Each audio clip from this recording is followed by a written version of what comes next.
ጤና ይስጥልኝ ውድ የትዝታ ዘካዛንቺስ የዩቲዩብ ተከታታዮቼ፣ ትንሽ ቀን ዘግየት ብልም መጥቻለሁ። ከዚህ በፊት በተደጋጋሚ እንደተናገርኩት የህፃናት ማሳደጊያን ፕሮግራም ስሰራ ሰፈራችን የነበረውን ካዛንቺስ ላይ ተመስርቶ የነበረውን መርሃ ውራንንም ለመስራት እንደምሞክር ተስፋ ሰጥቼ ነበር። ይሄ ተስፋዬ እውን ሆኖ ዛሬ መርሃ ውራን ውስጥ ካደጉ አንድ አባት ጋር ወይም ወንድም ጋር ተገናኝቻለሁ። አቶ ታዬ ይባላሉ። ጋሽ ታዬ ህፃናት ማሳደጊያ ነው ያደገው። ለጨዋታችን ያመች ዘንድ አንተ እያልኩ ነው ከዚህ በኋላ የምጠራው። ጋሽ ታዬ ስለ ህፃናት ማሳደጊያ አመሰራረት፣ ስለ ልጆቹ ሁኔታ፣ በአጠቃላይ ስለነበረው የልጅነት ትዝታ ያጫውተናል። ካዛንቺስ ላይስ እንዴት እንደነበረ ትዝታውን ያወጋናል። ተከታተሉ።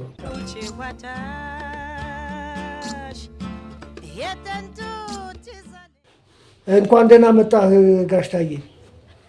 እንኳን ደህና ቆያችሁን። ለዚህ ፕሮግራም ቃለ መጠይቅ ለመስጠት ፈቃደኛ በመሆንህ በተመልካቾቼ ስም ከፍ ያለ ምስጋና አቀርባለሁ። እኔም አመሰግናለሁ።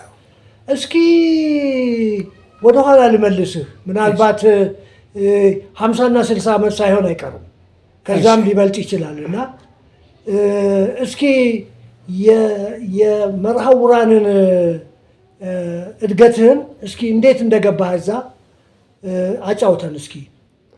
መልካም።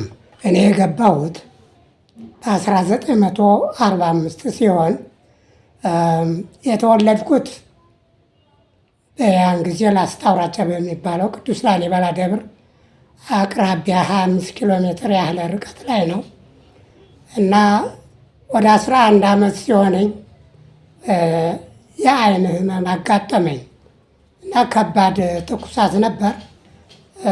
ማጅራቴንም ላይ ከባድ ህመም ነበረኝ። በዚያ ምክንያት የአይኔን ብርሃን ለማጣት በቃው። ይህ ከሆነ በኋላ ያን ጊዜ አባቴ ደሴ ስለነበረ ከአያቶቼ ጋር ነው የነበርኩት እና የአይን ብርሃኔን በማጣቴ በጣም ተቆጭቼ አዝኜ በቤተሰቦች ላይ ችግር ፈጥሬ ነበረ። ለምን አባቴ አርበኛ ስለነበር እኔም አርበኛ ለመሆን ምኞት ስለነበረኝ ነው የተበላሸብኝ ብዬ በኋላ እነሱም ሲቸገሩ ወደ አባቴ ሰው ልከው ተነገረው። ወዲያው መጥቶ ወደ ደሴ ይዞ መጣ። ሐኪም ተመረመርኩኝ። አይ ሊድን አይችልም ተባለ።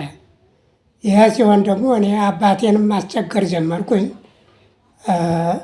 እሱም ሲቸግረው ሲያማክር ያን ጊዜ የልዑለ መርዕድ አዝማች አስፋወሰን ኃይለሥላሴ አልጋ ወራሹ የአንጋች አባል ስለነበረ አለቃው ልጅህን ለአልጋ ወራሽ ብታቀርበው እርሳቸው ግርማዊ ቀዳማዊ ሥላሴ አዲስ ትምህርት ቤት ለዓይነ ስውራን ስለከፈቱ ሊያስገቡልህ ይችላሉ አሉት። እሱም እንደተባለው አልጋ ወራሽ ጋር ቀረብን። ምን እንዳደርግልህ ትፈልጋለህ አሉት። ልጄ እንዲማር ነው። እናቱስ ትፈልጋለች ወይ? አዎ። ስለዚህ እንግዲያው እዚሁ መርሆ ቤተ መንግስት ደሴ ይቆይ እና ከቻልክም አብረህ ቆይ፣ ወደ አዲስ አበባ ስሄድ ይዤው እሄዳለሁ አሉ። ተስማምተን እዚህ ከግቢያቸው ውስጥ ግብር ተፈቅዶልን ከመኳንንቱና ከመሳፍንቱ ጋር እንድንመገብ ምኝታ ክፍልም ተሰጠን። በዚህ አይነት ህዳር 12 1945 መርሆ ቤተ መንግስት ገባሁኝ። እስከ የካቲት 2 ቀን እዚህ ቆየሁና ደሴ ቆየሁና አልጋ ወራሽ እዚያን ጊዜ ኤርትራ ከኢትዮጵያ ከሀገሯ መለሴ ስለሆነ ስለነበረ ልዑል አልጋ ወራሽ በዚያ ምክንያት ወደ አሰብ ይሄዱ ነበርና ከአሰብ ስመለስ ይዤው እሄዳለሁ ብለው ነበረ። ግን ያ ሳይሆን ቀረና ይዘው ወደ አዲስ አበባ ሂድ ብለው መሳፈሪያውን ገንዘብ ስለሰጡን ወደ አዲስ አበባ መጣን። አዲስ አበባ ከሚገኘው ቤተ መንግስታቸው እንድንቆይ ተደረገ። የካቲት 11 ቀን ወደ ገነተ ልዑል ቤተ መንግስት ይዘው እንድትመጣ አሉት አባቴን። ወደ እንደተባልነው አደረግን። ስንሄድ ልዑል አልጋ ወራሽ እና ጃንሆይ ሲነጋገሩ አገኘን። ምን እንደተነጋገሩ አልሰማሁም፣ ግን ከተነጋገሩ በኋላ ካሳንቺስ መርሐውራን ትምህርት ቤት እንድትገባ ተፈቅዷል ተባልኩና በአባና መኪና ነው ተብሎ በዚያ መኪና ሄድን። ዕለቱ ሮብ ነበረ። ማታ እራት ሲበሉ ደረስነ። ቀደም ብሎ የገቡት ልጆች ዳይሬክተሯ ሚስስ ኪነር የሚባሉ ነበሩ። እኛ እንኳን ማማ ኪነር ነበር የምንላቸው። እሳቸው አዲስ ወንድም መጥቶላችኋል ብለው አስተዋወቁኝ። ለጊዜው ገበታ ስላልተመደበልኝ ከሰራተኞች መሀል እራት ተሰጥቶ ይበላው። በማግስቱ ክፍልም ተመደብኩኝ። መኝታ ክፍል ተመደብኩ። ክፍል አንደኛ ክፍል ገባሁ እና በዚህ አይነት መርሐውራን የካቲት 11 ቀን ረቡዕ ዕለት ለመግባት ቻልኩ ማለት ነው። በጣም የሚገርም ነው። ይሄ እኮ ማለት የዛሬ 73 ዓመት ማለት ነው መሆኑን የዛሬ 73 ዓመት መሆኑ ነው። እና ጋሽ ታዬ ከ80 በላይ ሊሆን ነው ማለት ነው። ይሆነኛ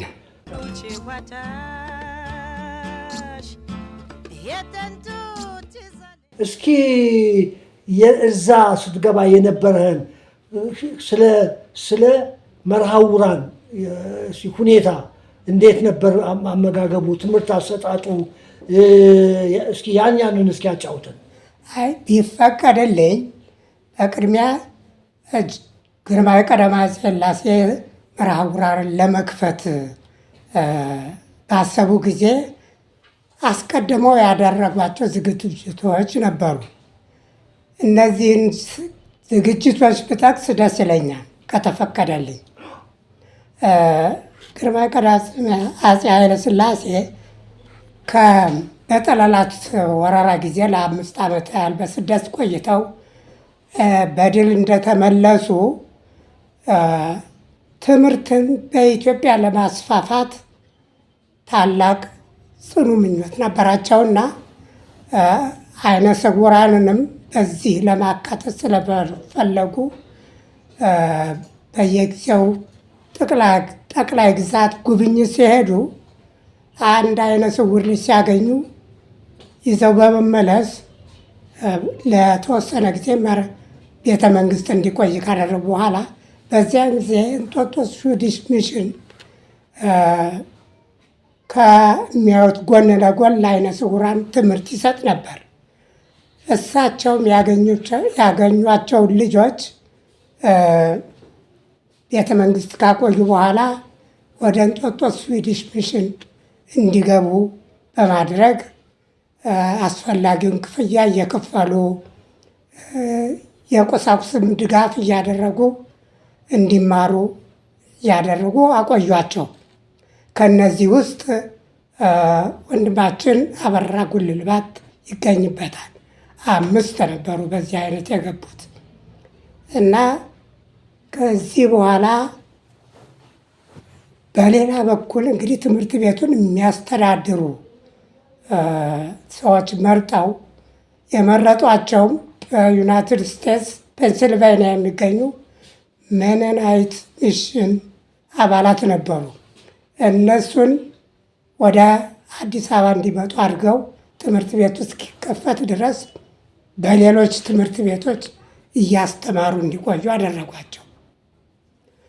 እና መከፈቻው ሲደርስ ግርማዊ አፄ ኃይለ ሥላሴ ተማሪዎችን ለመሰብሰብ በየጠቅላይ ግዛቱ እንደራሴዎችና ጠቅላይ ገዢዎች እየመለመሉ ወደ አዲስ አበባ እንዲልኩ ትዕዛዝ አስተላለፉ። በዚህ መሰረት ከትግራይ በልዑል ራስ ስዩም መንገሻ አማካይነት 5 ልጆች በበጌ ምድር ዛሬ ጎንደር በሚባለው በራስ አንዳርጋቸው መሳይ አማካይነት 6 ልጆች ተመልምለው ወደ አዲስ አበባ ተላኩ። በዚሁ መሰረት ከሐረር 3 ልጆች፣ ከሲዳሞ 3 ልጆች፣ ከወሎ 2 ልጆች ተላኩ። በሌላ በኩል ደግሞ በአዲስ አበባና በአካባቢው የነበሩ ልጆችም እንዲሰበሰቡ ተደረገና በዚህ አይነት ትምህርት ቤቱ በልደታቸው ቀን እንዲከፈት ስለታሰበ በመጀመሪያ እነዚያ እንዲያስተምሩ ተደርገው የነበሩት ሚስዮኖች እንዲመጡ ተደረገ እና በቅድሚያ ዝግጅት እንዲያደርጉ ትምህርት ቤቱ በሚከፈትበት ጊዜ ስለሚከናወነው ስርዓት እነሱም በቅድሚያ አስተማሪዎችን ቀጠሩ። ሌሎች ሰራተኞችን የሚያስፈልጉ ሰራተኞችን ቀጠሩ። ይህ ከሆነ በኋላ ሐምሌ 15 ቀን እንጦጦ ስዊዲሽ የነበሩት 5 ተማሪዎች እንዲመጡ ተደረገ። ከየቦታው የተላኩትም ተሰበሰቡ። እንደ ማረፊያ ነገር እዛ ለጊዜያዊ ማረፊያ ነበር የሚጠቀሙበት ስዊዲሽ ሚሽንን ማለት ነው። አዎ ለጊዜው እንዲቆዩ። በዚህ በተጨማሪም አንድ ስዩም ወልደ ማርያም የተባሉ የብሬል መምህር ከአስመራ መጥተው ወንጌላዊት ቤተክርስቲያን ካረፉ በኋላ ጃንሆይ ከመንገድ አግኝተዋቸው ሲጠይቋቸው የብሬል እውቀት እንዳላቸው ባወቁ ጊዜ እሳቸውንም እንጦጦ ስዊዲሽ ሚሽን እነዚያን ቀደም ብለው ያስገቧቸውን እያስተማሩ እንዲቆዩ አድርገው ነበርና እሳቸውም አብረው። ይሄ በስንት ዓመተ ምህረት ነው የሚሆነው? አንተ በ45 ነው የባለው? ይሄ የሆነው በ44 ዓመተ ምህረት ነው። እንግዲህ መሰብሰብ የጀመሩት ቅድመ ዝግጅቱ ማለት ነው። አዎ መሰብሰብ የጀመሩት ከ42 ዓመተ ምህረት ጀምሮ ነው እና ሐምሌ 15 44 ዓመተ ምህረት እነዚህ ሁሉ የተባሉት ሁሉ መጡ። ከአዲስ አበባ የመጡት እንግዲህ በአጠቃላይ ጋዜጣ ማስታወቂያ መጥቶ ነበረ። ልጆች አይነ ስውራን ልጆቻችሁን አምጦ የሚሉ በአዲስ ዘመን ማስታወቂያ ተለጥፎ ነበረ። ወጥቶ ነበር በአዲስ ዘመን ጋዜጣ። ይሄ በህጋዊ በደንብ የተቋቋመው ተመርቆ የተከፈተው 44 ዓመተ ምህረት ሐምሌ 16 ቀን ነው። ኦኬ አንተ ደግሞ በ45 ዓመተ ምህረት የካቲት 11 ቀን ነው የገባው። አንድ ዓመት ሳይሞላ በወራት ልዩነት ማለት ነው። ጥሩ ገብተሃል ማለት ነው። በጥሩ ጊዜ ደርሰሃል። ከመስራቾቹ አንዱ እንደሆንክ ነው። ምን ያህል ልጆች ነበራችሁ? እንግዲህ በማስታወቂያ በተለያዩ መጥሪያዎች የመጡት 37 ነበሩ። እኔ 38ኛ ነኝ የመጣሁት። ጋዜጣውም ሁሉም ካለፈ በኋላ ያው አባቴ ሰምቶ በልዑል አልጋ ወራሽ አማካይነት ነው የመጣሁት። ስለዚህ ትንሽ ዘግየት ብልም ያው ከመስራቾች ልቆጠር እችላለሁ ማለት ነው። እውነት ነው። ዓመትም አልሞላ። እስኪ እንዴት ነበረ ትምህርታችሁ? ትምህርቱ የሚሰጥ የነበረው በብሬል ነው? በቃል ነው? በመዝሙር ነው? በምን መልክ ነበረ ትምህርት ሲሰጥ የነበረው? እንግዲህ የዚያን ጊዜ አንዳንዶቹ ከቄስ ትምህርት ቤት የመጡ ናቸው።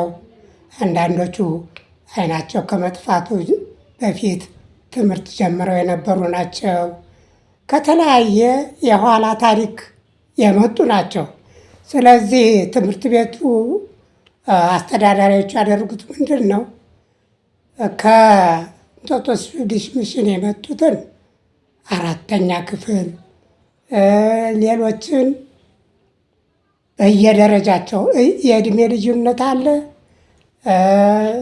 የትምህርት የቄስ ትምህርትም ሆነ የሌላውም ብዙ የተማሩና ጥቂት የተማሩ ነበሩ።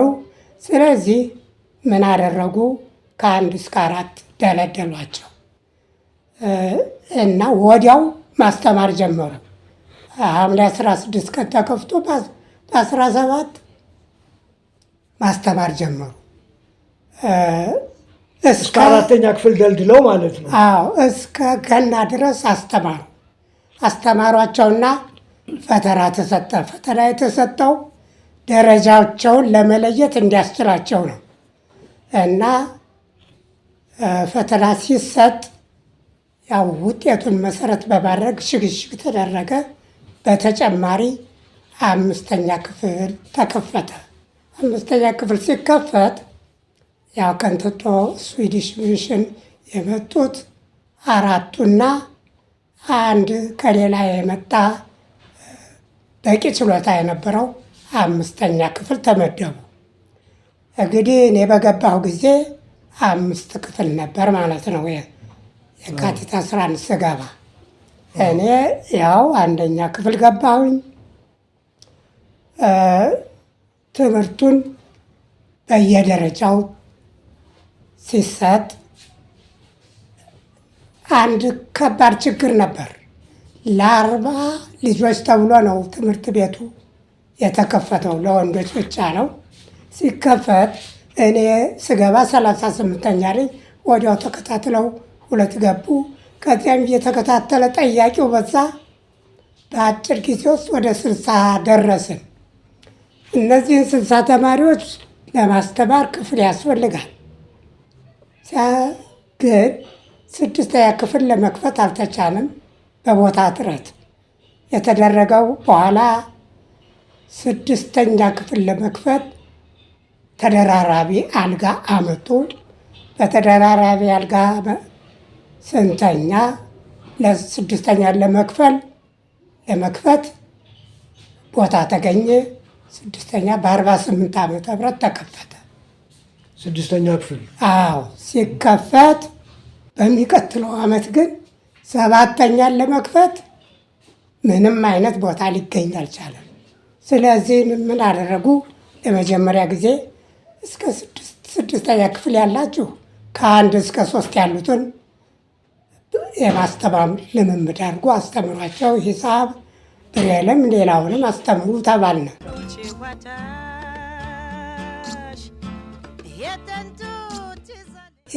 ስድስተኛ ክፍል ያላችሁት ወደ ታች ከ1ኛ እስከ 3ኛ ያሉትን እንድታስተምሩ ተደረገ። በተጨማሪ ለእኛ ደግሞ በአጠናከሪያ ትምህርት ታይፕራይተር ነበር ያን ጊዜ የነበረው። የብሬል ይሄ መደበኛው ነው፣ የጽህፈት መኪና። እሱን እንድንማር ተደረገ። አማርኛ አልነበረም፣ እንግሊዝኛውን አስተማሩን። ምክንያቱም በስራ በሚደለድሉን ጊዜ የትምህርት እቅድ ለማውጣት እና የቤት ስራ ለመስጠት ሁሉን ነገር በጽህፈት እንድናቀር ታስቦ ነው። ይሄ ከሆነ በኋላ በአመቱ መጨረሻ ላይ ታይፕራይተሩ እናንተ በብሬል ነው እዛ ላይ ያለው የሚጽፈው፣ ግን ይሄ መደበኛውን ነው። ገባኝ። ጣታችሁን በምን ታዲያ ትነኩታላችሁ? ያው የሚያዩት እንደሚያደርጉት ነው። በልማድ ማለት ነው። አዎ። እና በዚያ እሱ ብዙ ጠቅሞናል። ምክንያቱም እስከ ዩኒቨርሲቲ ስንማር በዚያ ታይፕ እየመጣን ነው። ፈተናም ስንፈተን በታይፕ ነው። የቤት ስራ የምንሰራው በታይፕ ነው። በዚያ መንገድ ነበረ እና በ49 መጨረሻ ላይ አንዳንድ መምህራን ምን አሳሰቡ፣ እነዚህ ልጆች በዚህ እድሜያቸው አስተምሩ ከምንላቸው ለምን እዚያ አቅራቢያ ካለ መደበኛ ትምህርት ቤት በተመላላሽነት አይማሩ የሚል ሀሳብ ቀረበ። ተቀባይነት አገኘ። አስፋውሰን ትምህርት ቤት የሚባል በአቅራቢያችን ነበር። አዎ የሚተዳደረው በህንዶች ነበረ። አስተማሪዎቹ ከግብረ ገብና ከአማርኛ በስተቀር ህንዶች ነበሩ። እዚያ እንድንገባ ተፈቀደ እና 7 አይነ ስውራን ነበር። በ50 ዓመተ ምህረት መጀመሪያ ላይ ገባን። እስኪ እዛ ከሚያስተምሩ ህንዶች ትዝ የሚሉ አሉ? ሚስተር ላል የሚባል ነበር፣ ሚስተር ጋሬት፣ ሚስተር ፊሊፕስ የሚባል ነበር። ዳይሬክተሩስ? አቤት ዳይሬክተሩ ሚስተር ራው ይባል ነበር። ራውል። አዎ በጣም ጎበዝ ሚሞሪ አለ እባክህ። እሺ ቆይ ወደዛ ከመሄዳችን በፊት እኔ እዛው አካባቢ ነው ተወልጄ ያደግኩትኝ። ህፃናት ማሳደጊያ አጥር ስር ማለት ነው። እና ጃንሆይ በየጊዜው ህፃናት ማሳደጊያ የነበሩ ልጆችን እንደሚጎበኙ አውቅ ነበረ። የኔም የስጋ ዘመዴ ደግሞ እናንተ ጋር ጋሻ በራ ጉልላት እዛ ይኖር እንደነበር አውቃለሁ። እና አልፎ አልፎ ልጠይቀው ይሄድ ነበረ እና አኗኗራችሁ ከህፃናት ማሳደጊያ ይልቅ የእናንተ ይሻል ነበረ እኔ እንዳየሁት እንደደረስኩበት። እና አሁን የህፃናት ማሳደጊያ ልጆች አንዳንዶቹ ኮራ ብለው ደረታቸውን ነፍተው ነው የሚናገሩት። ምንድን ነው የንጉስ ልጅ ነን ነው የሚሉት። የንጉስ ልጅ ነን፣ ወተት እንደ ውሃ ጠጥተን ነው ያደግነው፣ ንጉሱ ምግባችንን እየቀመሱ ነው ያሳደጉን፣ ውጭ ከሚኖሩት ልጆች የበለጠ ኑሮ ነው የኖርነው ይላሉ። እንዴት ነበር? እስኪ እዛ ምግቡ እንዴት ነበር? መኝታው እንዴት ነበር? ሕክምናው እንዴት ነበር? እስኪ እሱን አጫውተን ጋሽ ታዬ። እሺ አንተም በእርግጥ የንጉስ ልጅ ነኝ ብለህ ታስባለህ? እንዴ በጣም እንጂ የዚያን አይነት ኑሮ እኮ ከዚያ ከወጣን በኋላ አንኖርም። የዛን ጊዜ የነበረን የምግቡ አይነት፣ ፍራፍሬው፣ ሁሉ ነገር የተሟላ ነበረ እና ጃንሆይ ደግሞ በየጊዜው የተመላለሱ ይጠይቁናል። ወደ መጀመሪያ ጊዜ ቶሎ ቶሎ ነበር አሉ። እኔ ከመግባቴ በፊት ይበልጥ ቶሎ ቶሎ ይመጡ ነበር ይባላል። እኔ ከገባሁም በኋላ በወር ከ15 እንደዚያ እያለ እየተመላለሱ ሲመጡ ደግሞ ኬክ፣ ትልልቅ ኬክ ውስጡ እንቁላል የነበረበት ይመጣልን ነበረ። ወይን፣ ሌላም ፍራፍሬ፣ ብርቱካን፣ ሙዝ ይመጣልን ነበር እና ይህን ሁሉ መመገብ ፊት ይህን ያህል ልምድ ያልነበረን የማናውቀው ነው ለማወቅ ያበቁን እና አንዳንድ ጊዜም ሙዚቃ የምንማር ስለነበር ፒያኖም ሆነ ኦርጋን በድንገት ይመጡና ቀስ ብለው የዞሩ አንተ ምን እያደረግክ ነው? ሙዚቃ እየተጫወትክ ነው እያሉ ይጠያይቁን ነበረ። ይህ ሲያጋጥመን በጣም እንደሰት ነበረ። እኔ በአጋጣሚ አንድ ጊዜ ረዥም ርቀት ዝላይ ገመድ ተዘርግቶ ስንዘል የእግር ስብራት ደርሶብኝ ነበርና በዚያ ምክንያት በጀሶ እግሬ ከተረከዜ እስከ ጉልበቴ ድረስ ተሸፍኖ ስለነበረ እንደ ልቤ ቤት ከሄድኩ በኋላ እንደ ልቤ ስለማልንቀሳቀስ የአንዱ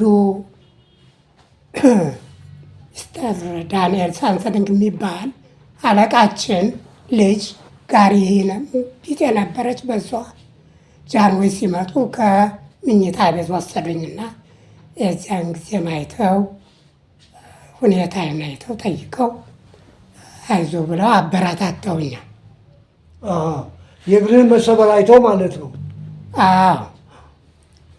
እና እንግዲህ ትምህርት ሲሰጥ እንግሊዝኛ የሚያስተምሩን ሚስዮኖቹ ናቸው፣ አሜሪካኖቹ። ሌላውን አማርኛውን፣ ጂኦግራፊውን፣ ታሪኩን ኢትዮጵያውያን ተቀጥረው እነሱ ናቸው ያስተምሩን የነበረው እና ትምህርቱን ቅድም እንደገለጽኩት እዚያ የጨረስነው እስከ 6ኛ ክፍል ነው። አሁን በየነ የሚባል አስተማሪ ነበረን። በየነ በኋላ ትምህርቱን ሀረር መምራት ማሰልጠኛ የተማረ ነበረ። በኋላም ትምህርቱን አሻሽሎ እስከ ዶክትሬት ደርሶ ነበር እና እሱ ትምህርት ቤታችን ውስጥ ስነ ስርዓት እንድንጠብቅ ከፍ ከፍ ካሉት ተማሪዎች ጋር ሆኖ የስነ ስርዓት ደንብ አወጣልን። በማንኛውም ሁኔታ በምኝታ ቤትም ጸጥታ እንዲከበር፣ ምግብ ቤትም እንደዚያው፣ ክፍልም በስነ ስርዓት ጥናት እንዲደረግ፣ የንብረት አጠቃቀም መታጠቢያ ቤት ሳይቀር ውሃ፣ መጸዳጃ ወረቀት ሁሉም በስነ ስርዓት እንዲያዝ በወጣው ደንብ መሰረት እንመራ ነበረ።